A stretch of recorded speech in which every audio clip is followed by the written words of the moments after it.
Sahuk itself, but you may be aware that there's certain reports from Saudi Arabia that in fact now certain countries will be allowed to send people for Umrah on the basis that they have a vaccine. Okay, that just opens it up because some people can get a vaccine. If you're 60 years old in South Africa and you're obviously a medical person, you should be vaccinated already. So it does open it up. Not today, not during Ramadan, sometime soon. Okay, all right. Let's get another take on this issue. Okay, so this is what I said.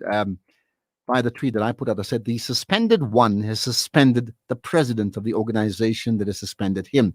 That's like the player giving the referee a red card in response to the red card he has received. South Africa is alive with possibilities. So you've heard Tini Maria's take on it. Let's get another thought from it with Tsepo Radima. Thank you for your time, Tsepo. Appreciate your time. Mr. Gara, good day to you, and Ramadan Kareem to all the listeners of Salam Media. You got it all well sorted out. Sweet. Appreciated. Thank you so much for that, right? So let's talk about a different sort of blessing, because if you said Ramadan Mubarak, it's like having a blessed Ramadan. Who blesses the ANC these days? Goodness, man. What do you make from what's going on? Well, this has long been in the making, the current confusion, because it is demonstrable of the fact that the ANC is bereft of leadership depth. So all of the 86 members of the African National Congress who are voted for at Congress, and the last one being Nazareth, evidentially they have not been able to post that conference, been able to execute their duties and exercise the duty of care which is required of them. One of the things that they should have been in a position to put in place, particularly on this contentious resolution of the so-called step aside, it should have been able to put in place rules that will govern its implementation, and they failed to do so, whether it's the National Working Committee, the National Executive Committee, or even the top six. And that's just demonstrable of perhaps maybe the incapacity in terms of administration, and that most of the people who got voted, I think, post their being voted in as members of the NEC and the top six, then their focus was more on what cabinet position they could get, what ambassadorial position they could get, and what portfolio committee they could chair in parliament, and therefore the work of the party has suffered in the instance.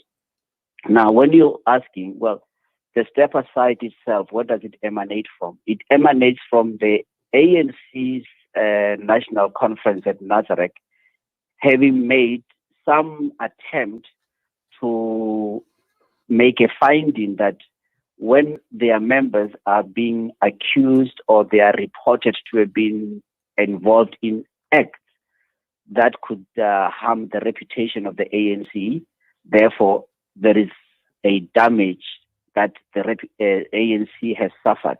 The problem with that is that such damage has not been quantified. What do I mean by that? Former President Thabo Mbeki, he led the ANC to a 68% election victory at the time when there was controversy on the HIV crisis and whether or not nutrition was the way to go or ARVs were the way to go. And yet the ANC achieved the highest victory ever. And former President Jacob Zuma himself got over 65% and 63% election win in 2009 as well as in 2014 in the national elections, at a time when, in fact, one would say that he was under siege and therefore the image of the party would have been harmed. Now, at the time when following Nazareth, when you would say that the African National Congress perhaps had an opportunity to clean itself, it went into 2019 elections and got a much more reduced, in fact, the lowest win ever. But that points out that following the 2002 National Conference at Stellenbosch, where most of the financial backers of the ANC, particularly from the Scandinavian countries, following that Congress, pulled out the donations that they ordinarily used to make on the basis that the ANC was too strong and that it had to be below the 50% mark so that therefore we can have a real democracy through the governance through coalitions. And that certainly seems to be the ultimate end or the ultimate goal that has been achieved, because the ANC right now is certainly under siege. It is no longer able to raise any other funding, but they have actually been party to the laws that have been promulgated in Parliament, which led to the current financial crisis and troubles that the ANC is facing. Okay. And resultant from that, they obviously, I don't see them in 2024 being able to garner the more than 50% of the vote. But certainly you cannot say that any of the actions of the members have harmed the party to the extent that it is no longer able to win the elections, because certainly historically the elections were won, notwithstanding the controversy by the leaders. Okay, so 2024 is the national general election. There's a municipal local election coming up at the end of this year. In fact, in a few months' time. But let's stay with current. So you've given us a sense of how the ANC has been weakened, and I think that I understand that. Okay, having said that, there's now this bitter row that's taken place in the last, certainly the last few days, but more so overnight now, regarding a suspended Ace Magashule, who's now attempting to suspend, wisely or not, the president of the ANC. What do you make of what's happened there? Look, the step aside, either by design or just coincidental, it is actually has become a convenient but sinister weapon to fight factional battles, as well as to purge would-be or perceived political rivals. And that's certainly what we are seeing. In the first instance, the ANC itself would have been duty-bound to have to establish that when it suspends the members, they are in a position to say, well, following the suspension, then what next? So is there going to be a disciplinary hearing? Obviously, there should have been a disciplinary hearing so that, therefore, the member or the area member who has been suspended, therefore, can go through due process. Now, that is not clear on that. On the other hand, to say, well, if you are facing any matters in the courts, and particularly of a criminal nature, go and sort that out. Itself, it appears to be washing off their hands as the ANC, because, well, the person who is being prosecuted is not in charge of the prosecution, as we have seen on numerous occasions. Okay. Prosecution can take 5-10 years. So I understand that part. Confusion. I understand that part, and I mean we can get caught up in exactly that, in procedures and who did what. But the bottom line, outside of who sent who a letter and who suspended, the bigger issue is there's no question now that the president of the ANC and the incumbent Secretary General, who's the man who runs the engine room of the ANC, are clearly on opposite sides. And I mean, you can't run an organization like that. Okay, chairman and CEO effectively sort of being on opposite sides. I know Ramaphosa is not the chairman, but if you get my point, okay. Now, having said that, having said that, Dr. Somadoda Fikeni, in fact, tweeted this morning or last night a visual of two crocodiles attempting to, well, literally eat each other up. Okay.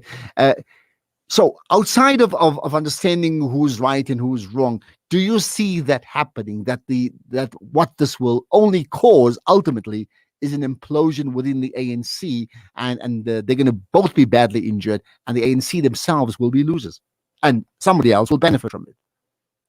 Well, that the ANC is going to implode, that is now beyond any question. It is going to implode on two fronts. There are two opposing factions here that are equally strong. We have to bear in mind that the current leadership is almost on a 50-50. Whether you're talking about the National Executive Committee or the top six, they effectively got more or less a 50-50 of either faction. And right now, which faction is going to let go? So the unity mantra became hollow and meaningless, and therefore the ANC has to implode. Secondly, bear this in mind, they are at a time where they can't pay salaries. They are going into a local government election where they don't even know whether or not they will be able to raise enough fund to be able to campaign or to fund the election campaign. And that can only mean that you will have two ANCs. They might remain united in name only, but certainly they are going to be two ANCs, and it is therefore not going to be possible for them to be able to, I think, win elections decisively or garner enough support. One of the challenges that South African political parties are facing is voter apathy. And this event certainly means that voter apathy is just only going to be entrenched, because the issues there of contention have nothing to do with the bread and butter issues of ordinary citizens. Absolutely. And at the time when we are facing crisis economically, the pandemic, and all of that is now put on the back burner for effectively sections, sectional battles. Okay, so here's the final thing. If we're talking business here, and for whatever reason BMW stops manufacturing cars, and I said who stands to benefit, immediately it would be like, well, probably Mercedes-Benz or Audi, something along that line. If I apply the same principle to political parties in this country in the next 6 months or beyond, who stands to benefit from what's happening within the ANC? Which political party stands to benefit? My view and analysis is that actually all political parties are going to suffer. We are going to see increased voter apathy. Remember, 2016 came as a shock with the local government. Okay, I understand that, but I'm going to push you. I'm going to push you. I understand that part, but still, even with voter apathy, the majority party will still win. So who stands to benefit the most now? I believe that the EFF will increase its political support base, and also the Freedom Front Plus will increase its political support base because of what the Democratic Alliance is doing. What we're finding now, effectively, the Democratic Alliance appears to have attached itself to the fortunes of the ANC, the ANC that itself is faltering. Okay. So I think the traditional support base of DA will then move to Freedom Front Plus, whereas EFF will then become the biggest winner out of all of this confusion. Okay, got that. Let's see what happens. Khadima, thank you for your time. Most appreciated indeed, right? So that's another take on that in terms of the ANC has, for all intents and purposes, already imploded. That's like the big takeout around Magashule versus Ramaphosa and so much more. We'll talk about Islamic Relief as well, the organization coming up. And also, as always, we do Joburg to Kaapstad. Lighten up a bit in a moment. Our efforts continue all through the blessed month of Ramadan. So our aim is to, inshallah, literally save a few lives in whichever little way. Thanks to your support, we have provided thousands of people with staple and nutritious food pack supplies, access to fresh and clean water and education supplies, and so much more. I think it's a lot about the community and our well-wishers. Penny Appeal utilizes your fitra donations to help make a difference to the lives of some of the most vulnerable and needy families. And for that, every single day, we're really thankful for given the opportunity to serve humanity. We ensure they receive their food packs well ahead of Eid, ensuring that every family we serve benefits from your fitra contribution. Fidya and or kafara also accepted. Visit www.pennyappeal.org.za or call 031 1100 573. Penny Appeal. Small change, big difference. Shimmer, sparkle, captivate. Nothing less than a masterpiece. Droplets of gold inspires precious design. Platinum bursts with intricate freshness. And every pure diamond becomes more than just a girl's best friend. Voda Gold Gem Jewelers, where timeless dreams become a reality. Come to us. We tailor-make designer gold, platinum, and diamond jewelry. Trade in or remodel your old gold. Clad yourself with classy name-branded watches. We offer insurance valuation and freezer card calculation. Visit us at 534 Ridge Road, Overport, or call 031 208 9142. Voda Gold Gem Jewelers, manufacturers of fine gold and diamond jewelry. The best charity is that which is given in Ramadan. Support Gift of the Needy with their family hamper distribution from just 1,600 Rand in South Africa, Mozambique and Malawi. Standard Bank. Gift of the Needy 272-327-654. Visit www.giftoftheneedy.com to donate online and view our projects. Gift of the Needy, bringing ease to those in need. Duzi Medicine Depot, retail pharmacy and emergency medical depot. Conveniently situated in the Duzi Medical Center, corner Burger and Bosser Street, Pietermaritzburg. We provide safe, affordable and convenient medical facilities. Open till 10 p.m. every day of the year. We have a full house clinic that operates from 2 p.m. to 7 p.m., which is run by a qualified sister. The clinic offers immunization, vaccination, wellness, general consultation, and more. Call Duzi Medicine Depot on 033 3421 Duzi Medicine Depot, your pharmacy of choice. This is the Ashraf Garda Show, live and exclusive on Salam Media and One Nation FM. And yes, certainly we also take in Al Ansar in the KZN Durban region, or Durban, Pietermaritzburg. And for a few minutes every day, we connect with Voice of the Cape. So Joburg to Kaapstad is what we do right now. Ghulam Fakir, who's in Cape Town. Salaam alaikum. Wa alaikum salam wa rahmatullahi wa barakatuh. How are you, Ashraf? I'm good. Good talking to you and what you've been up to. What do you want to talk to me about? Well, you know what, Ashraf? I'm sure you must have come across this whole thing that's happening at the moment within the city of Cape Town with the officials and stuff, where people have come out. The leader of the Democratic Alliance, for example, that stepped down from his position last week, after he had lied on his CV to say, he has a degree. And then thereafter, like Natasha Mazzoni, for example, she was also all over the newspapers. And last night, we saw another prominent person within the administration of the city of Cape Town, Zanthia Limber. She's the MACO member for water and waste and so forth here in the city. That she has also lied on her CV. So now there's this whole thing hanging over everyone as to whether or not, we are being run by credible people who says that, they are capable of basically running the city. And so we had some different opinions around the matter. My opinion is that if you find people, for example, if you look at ward councillors, Ashraf, some of our ward councillors do exceptionally well. They literally work for the people, irrespective of the party that they represent, but they themselves, they work for the people. And then you find, and they may perhaps don't have degrees, they're just community leaders, by nature, that's just it. So are we going to hold them accountable as well for not having some form of formal education, which I think it's a bit... I think it's not about whether they have formal education, it's whether they've lied in terms of what they claimed. I mean, there's many people who actually may not have the formal education, but it doesn't really matter. People know that, and they don't claim to be otherwise. They don't claim to be a doctor if you're not a doctor, that sort of thing. Okay, so I think that's an important one. On something more pressing, what's the? I mean, I want to pick up on with Eid coming up next week. What's the plan with the mosques there? I mean, because I see with there's normally a very big outdoor gathering, the Idga in Joburg, which normally takes in about 5,000 people in Asia, and I understand they can't have it because the numbers don't allow 500 maximum, so they've said no, there's no big open air gathering, which is the Sunnah. Anything of that sort happening in Cape Town? I mean, what's the plan for that day of Eid?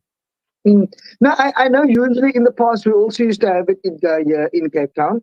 I'm not sure, we didn't hear necessarily any word of it that was happening for starters. But I think with regards to the masajid in Cape Town, I think it's going to be probably a beautiful morning.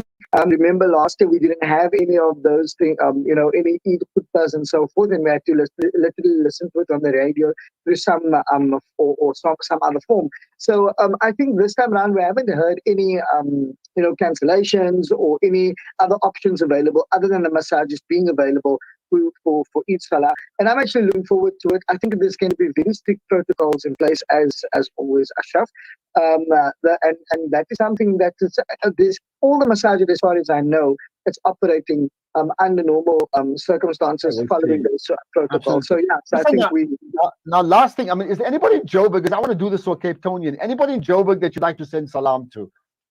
Anybody that comes to mind? Yeah. Oh no, absolutely. I think they are very good friends of mine, friends that became family actually. Abu Bakr, Rabban, Farhana Rabban, they moved from PE to Joburg, so they've been there for a very long time as well. So I just want to send out a big shout out to all of you guys. Okay. Mas Well, for me, it's all the guys who went for Hajj. When I did 3-4 years ago, so I'm trying to think of the names. Rafiq Seville comes to mind. He's a business analyst, and basically an investment broker. Rafiq Yusuf Muhammad, the teacher, Hassan Ghani. Those three guys come to mind that we spent lots of time, and they're all from Cape Town. So that's my salam to them. I hope they're listening. Okay. I'm sure they are. I'm sure they are. Right. Salam alaikum. We'll talk again. Yeah. Shukran so much, Ashraf, and assalamu alaikum to you and the team as well. Inshallah, we'll do this again tomorrow morning. Have a lekker Thursday. Assalamu alaikum wa rahmatullahi wa barakatuh. A lekker Thursday is what Ghulam always says. So yeah, we are lekker day. In fact, what about the fabulous work of the Islamic Relief Agency? It's a global organization. We're going to find out the who, what, when, where around them coming up in a moment. I also want to just tell you, we've got lots of SMS, WhatsApps, in fact, text and some voice notes maybe around Zuleika Mayat from Indian Delights, because we chat to her after 9:30 for a half-an-hour feature. So you tell me when I say Indian Delights, Zuleika Mayat, you think what? Post messages now. I'll get Rahima to read it out as soon as possible, in fact. Okay, we're going to talk about Islamic relief after this. Osman's Taj Mahal Spice and Rice. For over 80 years, Osman's Taj Mahal have been perfecting the art of the perfect blend of spices, pure, aromatic, and well-seasoned. Spices to tantalize your taste buds. From creative cuisines to gastronomical gourmet goodies. From exotic odors to traditional dishes, Osman's Taj Mahal have remained synonymous with quality spices and condiments. Taj Mahal rice, beans, and lentils. Try our range of chili bite mixes, rose and ilachi syrup, our quick and easy biryani pack, and our traditional range of spice blends. Osman's Taj Mahal. There is no substitute for quality. Murtala Perfumes, one of the biggest perfume manufacturing houses in Africa, with a state-of-the-art manufacturing facility specializing in designing, creating, developing and producing new scents and matching designer fragrances for all our stores, as well as private labeling for individuals and companies across Africa. Visit your nearest Murtala Perfumes store, or visit our website at www.murtalaperfumes.com for more information on creating your own brand. Over 30,000 children were treated at the emergency centre at Red Cross War Memorial Children's Hospital in 2020. This year, the Children's Hospital Trust calls on you to gift your charity towards the purchasing of life-saving medical equipment. Elevate your Ramadan. Share your Sadaqah Jariyah and give the gift of life to sick and injured children. Donate today. Visit childrenshospitaltrust.org.za. Elevate your Ramadan. Elevate your rewards. Looking to cook delicious meals whilst trying to stay healthy this Ramadan? Try Sunfoil Pro Chef Canola Oil. It's high in omega-3 fatty acids and has a platinum endorsement from the Heart and Stroke Foundation. Sunfoil Pro Chef, the healthier choice. Want to know a secret? You can create delectable treats from your favorite bakery in your very own home this Ramadan. The best bakers know for the perfect decadent treat, they only use Wooden Spoon baking margarine. Wooden Spoon, the magic in baking. This Ramadan, can we still feel the heartbreak, the grief, the pain? Islamic Relief needs you to keep feeling, because the believers are like one body. When any part aches, the whole body aches. Feel their pain. From just 450 Rand, you can ease their pain this Ramadan. Donate now to Islamic Relief. Visit www.islamic-relief.org.za.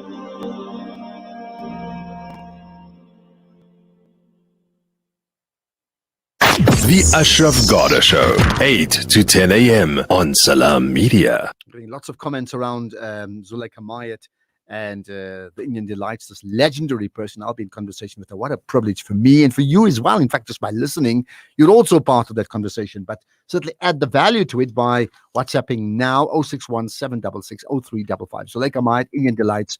I say that, you think what? Okay, right. Let's talk about Ramadan in society and the impact that Ramadan has on society in general. And we do it this time around with looking at the work of the Islamic Relief Agency, IRA, with Abdul Alim Ramza. Abdul Alim, assalamu alaikum, and thanks for your time.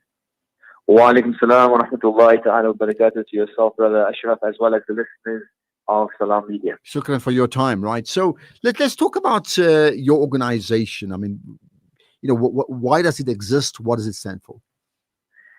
Bismillah ar-Rahman ar-Rahim. All praise and thanks is due to Allah subhanahu wa ta'ala, our nourisher, fashion and sustainer. Salutations to our beloved Nabi Muhammad sallallahu alayhi wa sallam, his companions, and all those who follow him. Islamic Relief, we started in 1984 in the UK, just as a bit of backdrop, by a medical doctor, Dr. Hani Al-Banna, one of the founders, and it was started because of the drought in Africa. And he went out to raise funds to assist the brothers and sisters in Africa. He was based in the UK. I started in Birmingham, and he raised funds for Africa. And the first donation he got was from a 12-year-old boy. It was, I think, a £1 or something to that. That was the first donation that he received. So fast forward many years later, and we are in over 42 countries worldwide. We're working on the ground in many areas, i.e. Syria, Yemen, Gaza. We are on the ground working. And why do we exist? We are there to bring relief and working with the most vulnerable communities around the world to provide hope and also to provide sustainability in their livelihoods and what they achieve, inshallah. I'll give you another example. We've worked in Bosnia when the war was in Bosnia. Islamic Relief is still working on the ground in Bosnia to make sure that people are being taken care of, that the industry is up and running. So long after the cameras have gone, we are still working in Bosnia, alhamdulillah. Well, I tell you what, talking about your founder, I mean, I had the privilege of interviewing him, in fact, for Salam Media 2 years ago, and I'll likely get the team to share the recordings because he's an incredibly inspirational medical doctor. Absolutely. That yes, and humanitarian, global humanitarian of note. Then I met him, I think, about a year and a half ago, just before lockdown, when he spoke at one of your big events in Johannesburg, right? So highly inspirational. Now here's the thing: what you said, 40 countries. How did that happen? I'll talk about the relief in a second.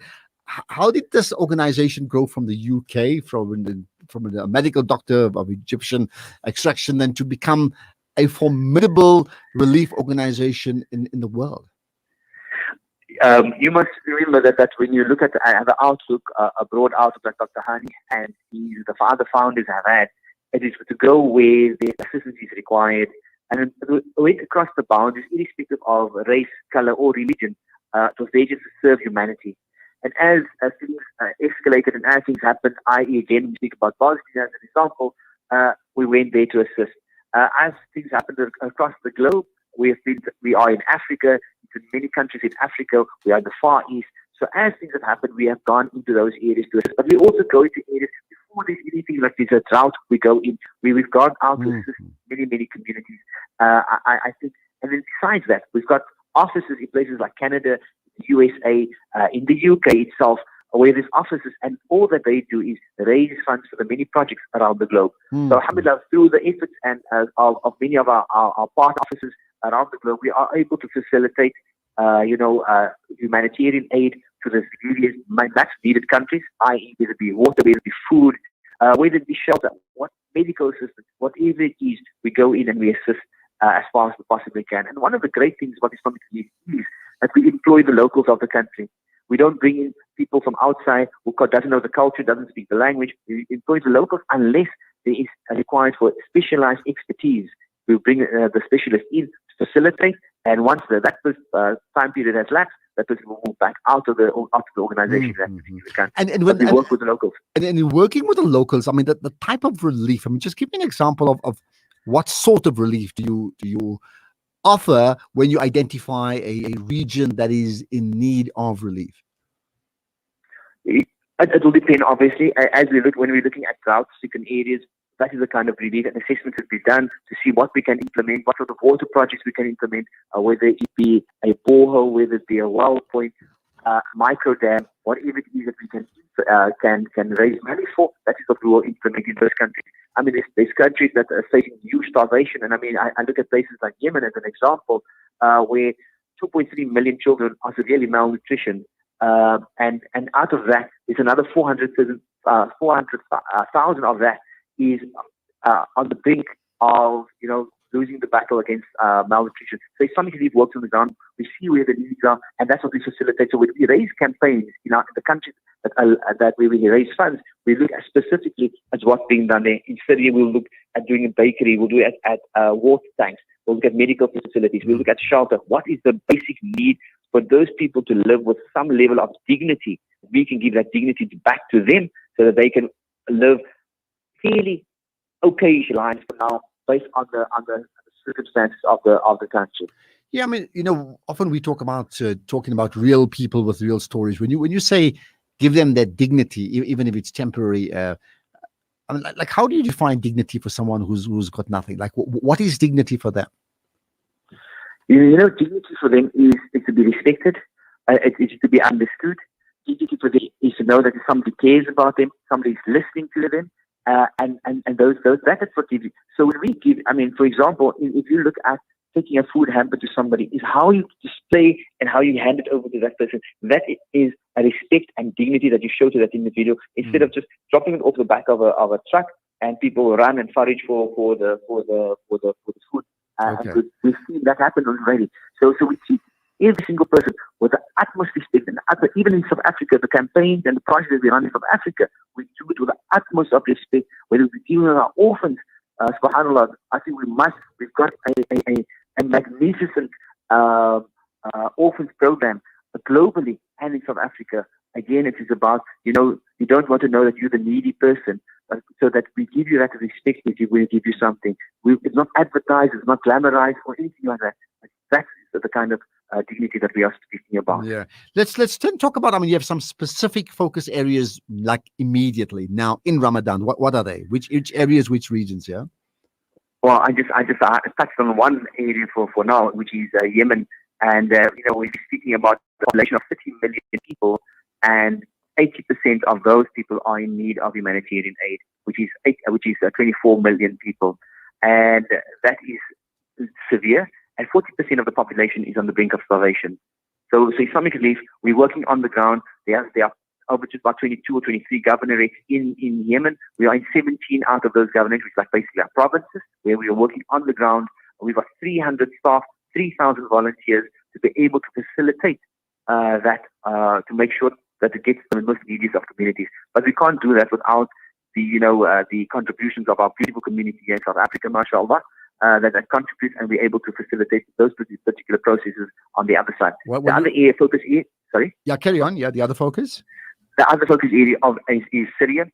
They've been in a decade of war, a decade of strife, and these people have been, 12 million people have been displaced, whether they are in Turkey, whether some of them are in Jordan, some of them are in Lebanon, and then also on the outskirts, they've been removed from their homes.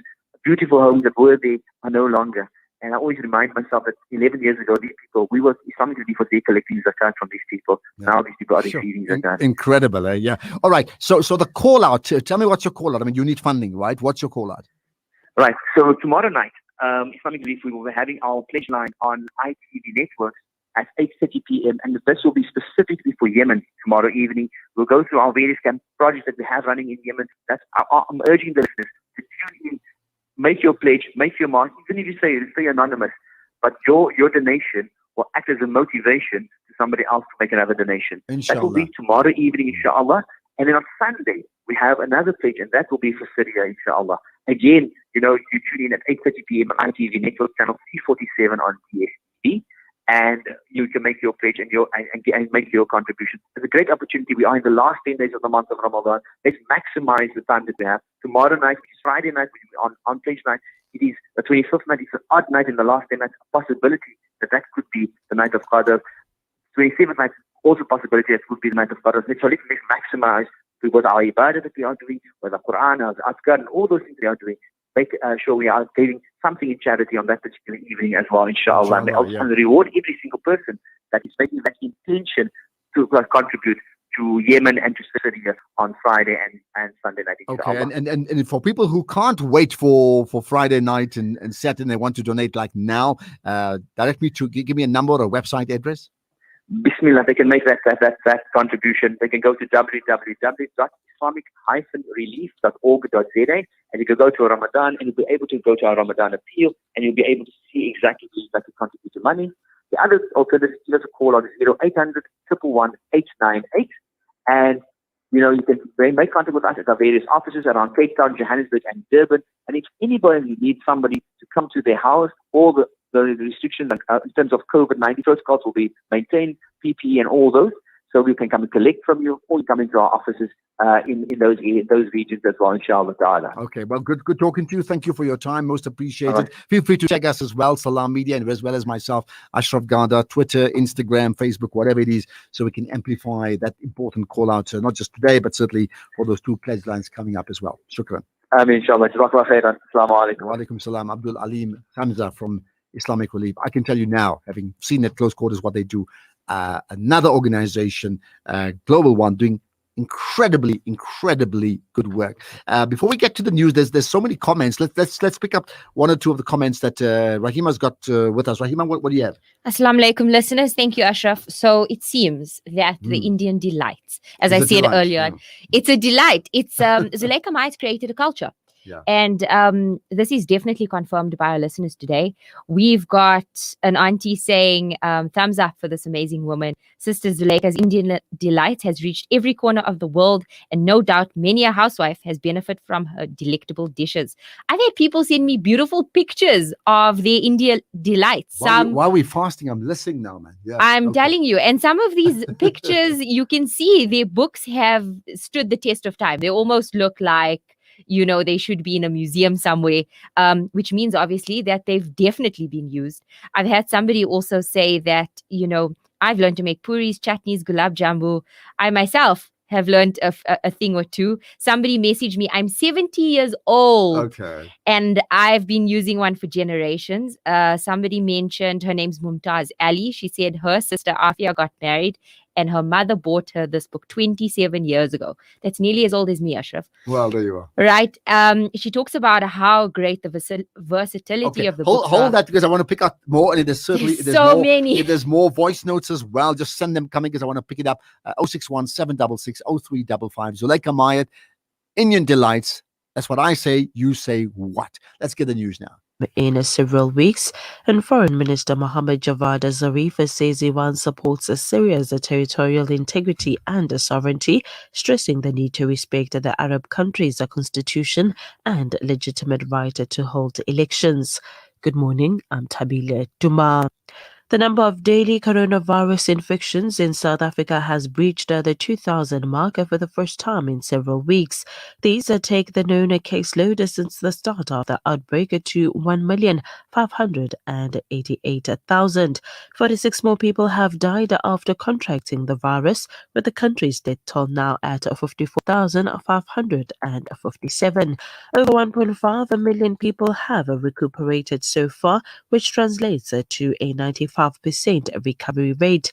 And on the vaccine front, just over 353,000 healthcare workers have now received their jab. Regent of the Zulu nation, Queen Mantombi Dlamini Zulu, has been laid to rest. The third wife of the later King Goodwill's Zwelithini Kapegu Zulu was interred during a private ceremony attended only by close members of the Zulu and the Swati royal families in the early hours of this morning. The 65-year-old late Queen passed away at a Johannesburg hospital last week, and her remains were transported to the Royal Palace in KwaNongoma yesterday. Queen Mantombi Dlamini Zulu had apparently been battling ill health since 2016. In December 2017, her late husband, King Zwelithini, alleged that she had been poisoned. However, the cause of her death has not yet been disclosed. Meanwhile, Prime Minister to the Zulu nation and monarch Prince Mangosuthu Buthelezi said that they expected to receive the results of a post-mortem examination in the coming week. An official memorial service in honor of the late Zulu Queen has been scheduled for tomorrow.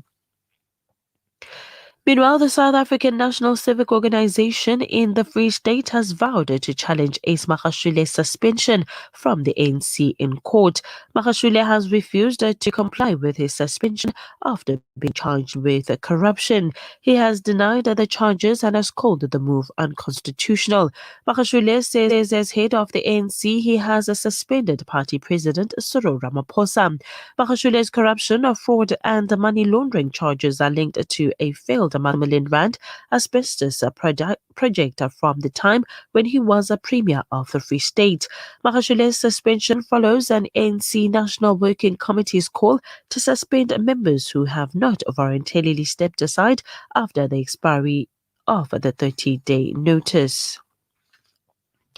Police Minister Peggy Cele says he expects the team investigating the case against the alleged gangster Naviz Madak to institute further charges against him and others.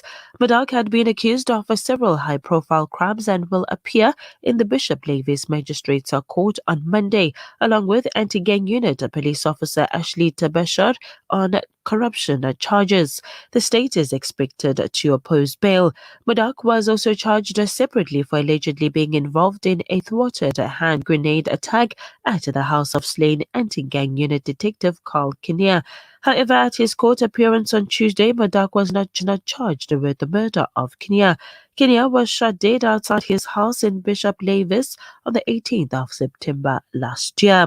Since his arrest, Madak has also been charged with the alleged kidnapping of an investment manager and the attempted murder of lawyer William Booth. In more news, the family of 9-year-old Miguel Lowe says he can now rest in peace since the man who took his life will be serving a 25-year prison sentence. Judge Jacqueline Henriquez sentenced Mohammed Ibrahim for the kidnapping and murder of Lowe. Handing down her sentence in the Durban High Court, the judge noted that Ibrahim had showed no remorse. She referred to the killing as a crime of passion since Ibrahim had a relationship with Miguel's mother. A handful of family members were in court clad in white t-shirts bearing Miguel's face. His mother was not there. In July 2018, Ibrahim lured Miguel to go with him one afternoon after school. That was the last time the 9-year-old was seen alive. And for 6 weeks, the community searched for the boy in Sydenham. But by fluke, his decomposed body was found in a shallow grave near Ibrahim's home in Phoenix. And finally, Foreign Minister Mohammad Javad Zarif says Iran supports Syria's territorial integrity and sovereignty, stressing the need to respect the Arab country's constitution and a legitimate right to hold elections. In a phone call yesterday, the Iranian Foreign Minister and his Syrian counterpart, Faisal Maqdad, discussed issues of a common interest as well as major regional and international developments.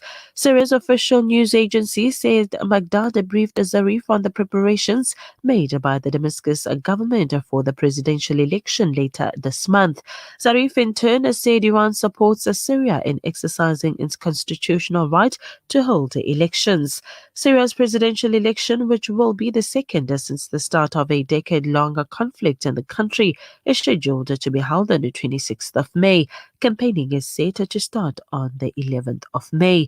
Damascus has invited lawmakers from allied countries such as Russia, Iran, China, Venezuela, and Cuba to observe the electoral process.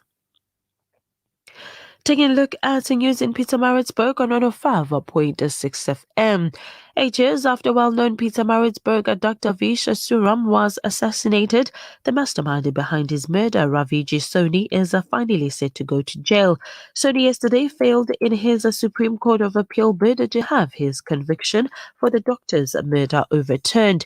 Suram was gunned down outside his surgery in Chatamatala Road in May 2013 by an assassin who the court found had acted as a result of a plot hatched by Soni, who wanted revenge as he suspected the doctor of having an affair with his wife. While the SCA confirmed Soni's guilt for murder, his 30-year sentence on 6 counts, including the murder, was yesterday effectively reduced to 23 years and 7 months. The court also acquitted him on an assault charge and another charge of defeating the ends of justice. Soni is out on bail and will have to surrender himself for imprisonment, but the time frame in which he must do so could not be established yesterday. And finally, protesters gathered outside Umgeni Psychiatric Specialized Hospital in Howick yesterday to express anger and alleged personal conflicts within upper management and ill treatment of staff. The protest was held by hospital staff supported by the National Education, Health and Allied Workers Union and the Public Service Association. Staff members are called for the suspension of 2 top managers at the hospital. Chairperson of the PSA at Mgeni Psychiatric Hospital, Nkosinathi Ngobese, said the 2 senior members of management were causing problems within the organization, which is leading to division amongst the staff members. That's it for your news in Pietermaritzburg on 105.6 FM. Taking a look at the temperatures this morning: Durban 18 to 24, Richards Bay 18 to 25, Ulundi 16 to 26, Ladysmith 11 to 25, and Margate is at 18 to 24. Here within Pietermaritzburg is at 13 to 25, and Newcastle is at 9 to 24. For your Islands Horror News, I'm Tabile Duma. Assalamu alaikum. I'm Sheikh Zahir Mahmood. You're tuned into. Connect with Salam Media via studio 010-880-2396 or WhatsApp 061-766-0355. So the second half of the show, the Ashraf Garda show. In fact, this show has been running throughout Ramadan and will end on the last day of Ramadan as you fast. So not the last fast, so does the show end. But it's been great certainly being a part of it. Okay, let me just tell you, we've had lots of people commenting about Zuleika Mayat, and keep on coming with that comments, with those comments.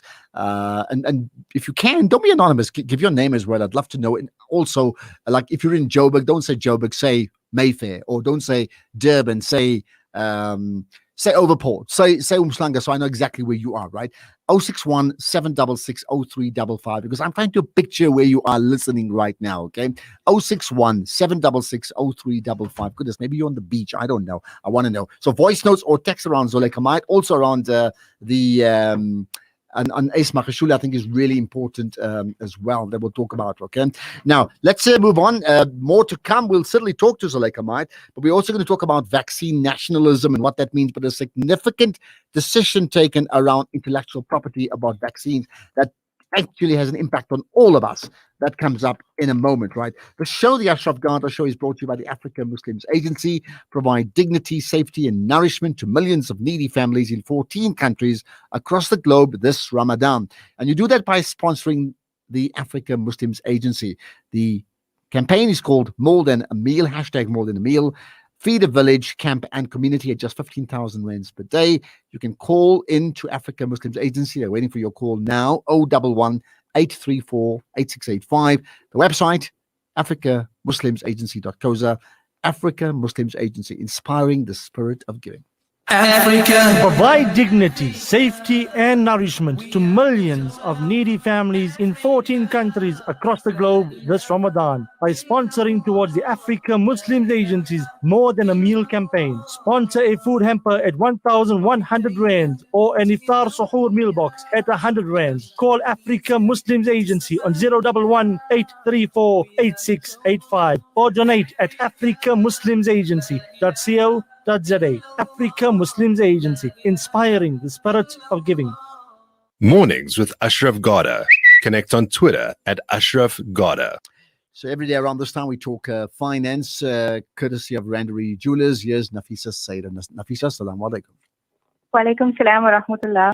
Rand this morning trading at 14 Rand 33 to the dollar, 19 Rand 92 to the pound, 17.21 to the euro, and 3 Rand 82 for 1 Saudi Riyal. Brent crude is trading at $69.14 a barrel, and your gold coin prices this morning: the crude ran at 28,270 Rand, the Zahab medallion is 27,100 Rand, the dinar coin is 5,530 Rand, and your quarter dinar is 1,450 Rand. There's only a few days left until Eid, and if your Eid gifts are not sorted, well, I am here to help you out. Randy Jewelers has gold earrings from as low as $399, ladies' watches from $299, and silver earrings from as low as 100 Rand. So come in store today to make your purchase and put a smile on your loved one's face, inshallah. That's it from me. We'll chat to you again tomorrow, inshallah. Assalamu alaikum. What makes Randery Jewelers the optimum place for your memorable gift? Is it our range of exclusive, high-end, luxurious jewellery? Or is it our master craftsmanship of all your bespoke jewellery needs? We believe it's because at Randery Jewelers, we know just how to make your special moments last forever. Whether it's for a wedding, anniversary, or just a simple gift to show your love, trust Randery Jewelers to make it special. www.randery.co.za randaryjewelers.com. Make your moments last forever with Randary Jewelers, the family name you can trust. The Prophet, peace be upon him, Rajab is the month of Allah, Shaban is my month, and Ramadan is the month of my ummah. Increase your sadaqah to the communities